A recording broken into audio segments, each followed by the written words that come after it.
اعوذ باللہ من الشیطان الرجیم بسم اللہ الرحمن الرحیم السلام علیکم ورحمۃ اللہ وبرکاتہ۔ استغفر اللہ پڑھنے کی برکتوں کو بیان کرنا ناممکن ہے۔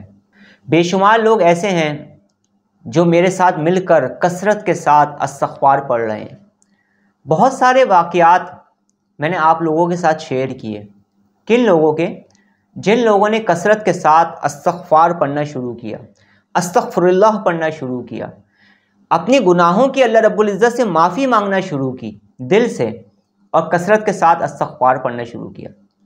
انہیں کتنے زیادہ بینیفٹس حاصل ہوئے، میں نے کچھ واقعات آپ لوگوں کے ساتھ شیئر کیے۔ کس طرح سے لوگوں کا بزنس ترقی کرنے لگا، کس طرح سے جسمانی بیماریاں ختم ہونے لگیں، کس طرح سے مشکلات سے لوگ نکلنا شروع ہو گئے۔ کتنے لوگ ایسے تھے جو صاحب اولاد نہیں تھے، لیکن استغفار پڑھنے کی برکت سے اللہ رب العزت نے انہیں اولاد کی نعمت سے مالا مال فرمایا۔ کتنے لوگ تھے کہ ایسی مشکلوں میں مبتلا تھے، اپنے علاج کروا کے تھک گئے، جگہ جگہ کے دھکے کھا کے تھک گئے۔ جب ایسے لوگوں نے استغفار کثرت سے پڑھنا شروع کیا، اللہ رب العزت سے دل سے مدد مانگنی شروع کی، اپنی گناہوں کی معافی مانگنی شروع کی، تو پہاڑ جیسے مسائل ختم ہونا شروع ہو گئے۔ کتنے لوگ ایسے ہیں جنہوں نے خود مجھے بتایا ہے انہی کچھ عرصوں میں کہ ہماری زندگی میں تو کچھ ایسے مسائل تھے، ہم یہ سمجھتے تھے کہ شاید ساری زندگی یہ مسائل چلتے رہیں گے، یہ نہیں ختم ہونے والے، تھک گئے تھے ہم۔ لیکن استغفار پڑھنے کی برکت سے اللہ رب العزت نے ان مشکلات سے ہمیں ایسے نکالا ہے کہ ہماری عقل دنگ رہ گئی، کرم ہی کرم اور عطا ہی عطا کا معاملہ ہو گیا۔ اسی طریقے سے روحانی سلاسل کے اندر بھی استغفار کو بڑی اہمیت دی جاتی ہے۔ اللہ رب العزت کو وہ انسان بہت پسند ہے جو اللہ رب العزت سے اپنی گناہوں کی معافی مانگتا ہے، اللہ رب العزت سے مدد مانگتا ہے، استغفر اللہ پڑھتا ہے، استغفار کثرت سے کرتا ہے۔ استغفار پڑھنے کی فضیلت اور استغفار پڑھنے کے فائدے میں نے کچھ ویڈیوز میں بیان کیے ہیں، اگر آپ چاہیں تو میری ان ویڈیوز کو دیکھ سکتے ہیں۔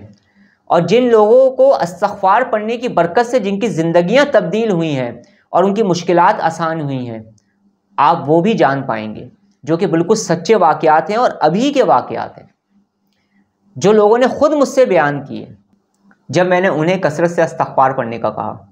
اور الحمدللہ میرے جتنے بھی روحانی اسٹوڈنٹس ہیں، میرے جتنے بھی چاہنے والے ہیں، جتنے بھی لوگ مجھ سے رابطے میں ہیں، ہم سب مل کر استغفار کثرت سے پڑھ رہے ہیں، اور الحمدللہ اللہ رب العزت کا کرم ہے، بے شمار لوگوں کو بہت زیادہ فائدہ بھی ہونا شروع ہو گیا۔ اور بھی بے شمار واقعات ہیں، انشاءاللہ تعالی زندگی رہی تو میں آپ لوگوں کے ساتھ شیئر کروں گا، تاکہ ہمارا ایمان تازہ ہو، تاکہ ہم زیادہ سے زیادہ اللہ رب العزت کا ذکر کریں۔ اللہ رب العزت ہمیں کثرت کے ساتھ اپنا ذکر کرنے کی توفیق عطا فرمائے۔ اللہ رب العزت ہمیں کثرت کے ساتھ درود شریف پڑھنے کی توفیق عطا فرمائے، آمین۔ روحانی سلاسل میں بھی استغفار پڑھنے کی خاص تعلیم و تلقین کی جاتی ہے۔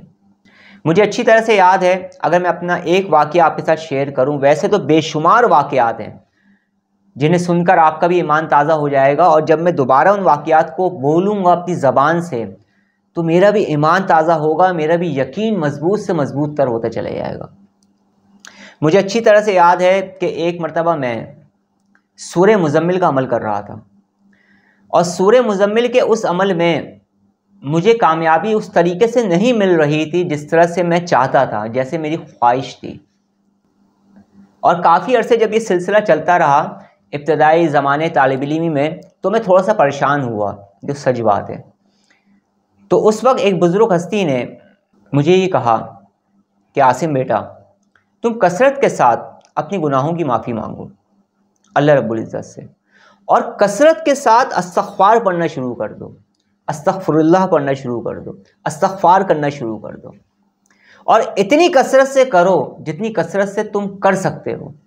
اور پھر فرمایا اتنا زیادہ پڑھو جتنی تمہارے اندر پڑھنے کی طاقت نہیں ہے تو اللہ سے طاقت مانگنا شروع کر دو، یعنی تم نے بہت کثرت کے ساتھ پڑھنا ہے اور دل سے پڑھنا ہے، پڑھنا بھی ہے اور دل سے پڑھنا ہے، پھر تم دیکھنا کیا ہوتا ہے۔ استغفار تو آپ لوگ بھی پڑھتے ہیں، استغفار تو میں بھی پڑھا کرتا تھا، لیکن جب میں نے استغفار کی کثرت کی اور میں نے استغفار کو مختلف طریقوں سے پڑھنا شروع کیا، استغفر اللہ کو، جس کا ذکر میں کبھی کسی اور ویڈیو میں کروں گا انشاءاللہ تعالی، اور جب میں نے دل سے استغفار کرنا شروع کیا، اللہ رب العزت سے اپنی گناہوں کی معافی مانگی، تو یقین مانیں، آپ یقین کریں، ایسے میرے راستے کھلنا شروع ہو گئے تھے کہ مجھے خود حیرت ہو رہی تھی، اور مجھے وہ کامیابیاں ملنا شروع ہو گئی تھیں اس روحانی سفر میں اس وقت، جو میں نے کبھی گمان میں بھی نہیں سوچا تھا. یعنی اللہ نے مجھے وہ عطا کیا اور وہ مجھے عطا ہونا شروع ہوا، اور ایسی اللہ کی مدد آئی تھی کہ آپ یقین مانیں، میں اس وقت جب بیان کر رہا ہوں تو اس وقت بھی میرے رونگٹے یقین مانیں کھڑے ہو رہے ہیں. یعنی بس میں آپ کو بتا نہیں سکتا اس وقت میری کیفیت کیا ہو رہی ہے. میں کس مشکل میں تھا، میں اس مشکل کا اظہار نہیں کر سکتا. اس وقت میں کس سچویشن میں تھا، میں مجبور ہوں، مجھے بزرگوں کی طرف سے ہدایت نہیں ہے، ورنہ میں پورا واقعہ آپ کے ساتھ شیئر کرتا. بہت ساری باتیں میں شیئر نہیں کرتا ہوں، میری مجبوریاں ہیں. تو ایسے اللہ رب العزت نے میرے راستے بنائے تھے کہ بس کرم ہی کرم اور عطا ہی عطا کا معاملہ ہو گیا تھا. اسی طرح سے آج بھی میں جب کسی مشکلات میں پھنس جاتا ہوں، زندگی ہے، خوشی اور غم ساتھ ساتھ چل رہے ہیں، تو میں کثرت کے ساتھ استغفار پڑھتا ہوں، استغفر اللہ پڑھتا ہوں. UK کے اندر میرے ایک اسٹوڈنٹ ہوتے ہیں، اور ان کا تعلق بھی روحانی سلاسل سے ہے. تو ان سے جب میرا رابطہ ہوا تو انہوں نے مجھے بتایا کہ مجھے روحانی سلسلے کا فیض حاصل نہیں ہو رہا ہے. تو میں جب بھی کسی سے رابطہ کرتا ہوں تو کوئی مجھے کوئی اور عمل بتا دیتا ہے، کوئی مجھے کوئی عمل بتا دیتا ہے، کوئی مجھے کوئی عمل بتا دیتا ہے. اور عاصم بھائی یقین مانے میں پوری دیانت داری کے ساتھ اسے کرنے کی کوشش کرتا ہوں، لیکن مجھے روحانی فیض حاصل نہیں ہو رہا ہے. مجھے اپنے بزرگوں سے روحانی فیض حاصل نہیں ہو رہا ہے، روحانی رابطہ نہیں ہو پا رہا ہے. تو آپ بھی مجھے کوئی عمل، تعلیم و تلقین کر دیں. ان کا تعلق سلسلہ چشتیہ سے تھا، سلسلہ صابریہ سے تھا، کلندری سلسلے سے تھا، اور سوروردی سلسلے سے تھا. تو جب میری ویڈیو کالنگ سیشن کے اندر، جو کہ میرا طریقہ کار ہے، میں ویڈیو کالنگ سیشن کے ذریعے ہی بیرون ملک میں جو لوگ ہوتے ہیں ان کے ساتھ کنیکٹ ہوتا ہوں تاکہ اطمینان کے ساتھ میں ان سے بات کر سکوں. اور میرے کورسز بھی 1 to 1 سیشن جو ہوتے ہیں میرے، وہ ویڈیو کالنگ سیشن میں ہی ہوتے ہیں، جو کہ میرے اسپیشل سیشنز ہوتے ہیں.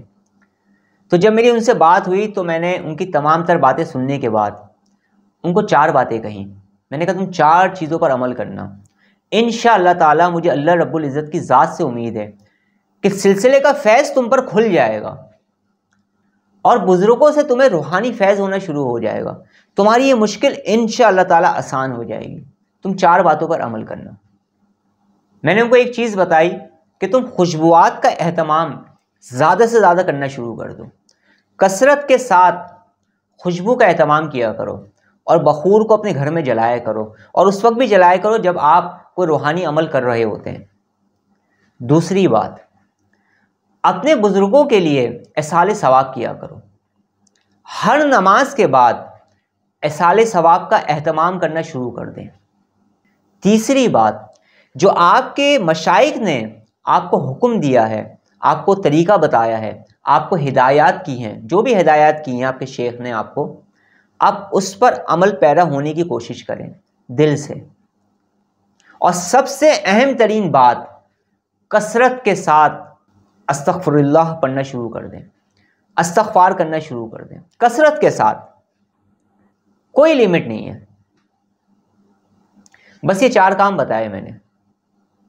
آپ یقین مانیں انہوں نے سب سے پہلے 2 رکعت نفل صلاۃ الحاجات پڑھی، جیسا کہ انہوں نے مجھے بتایا، مختصر طور پہ بتا رہا ہوں میں آپ کو.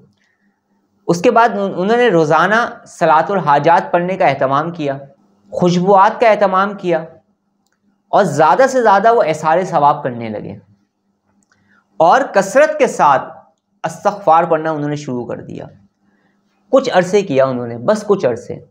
یقین مانیں بزرگوں کی زیارتیں ہونا شروع ہو گئیں. انہیں اپنے سلاسل کے بزرگوں سے ان کا ایک روحانی رابطہ ہونا شروع ہو گیا.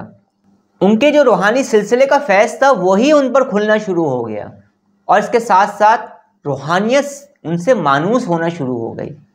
ان کو اپنے اندر اسپریچولیٹی بڑھتی ہوئی محسوس ہونا شروع ہو گئی، اسپریچول پاور ان کی انکریز ہونا شروع ہو گئی. ان کی دل کی دنیا ہی بدلنا شروع ہو گئی. ان کو ان کے مقاصد میں کامیابی ملنا شروع ہو گئی. یہ برکتیں ہیں استغفار پڑھنے کی.